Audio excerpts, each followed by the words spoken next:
What do you do? I'm a librarian. I work for the Central Library of Winraden Fatah Palembang in Palembang. How long have you been working there?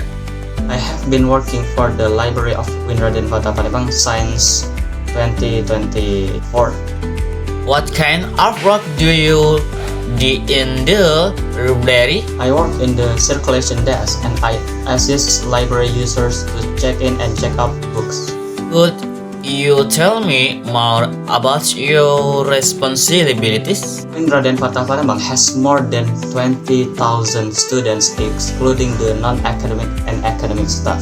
So every day I help them to not only checking in and checking out books but also to handle payments of fines and to issue receipt for this payment. What if your students need to locate a book? Do you also help them? Of course, that is also my responsibility. I will search the location of the book through the online catalog, or I will show the students how to find it from the online catalog.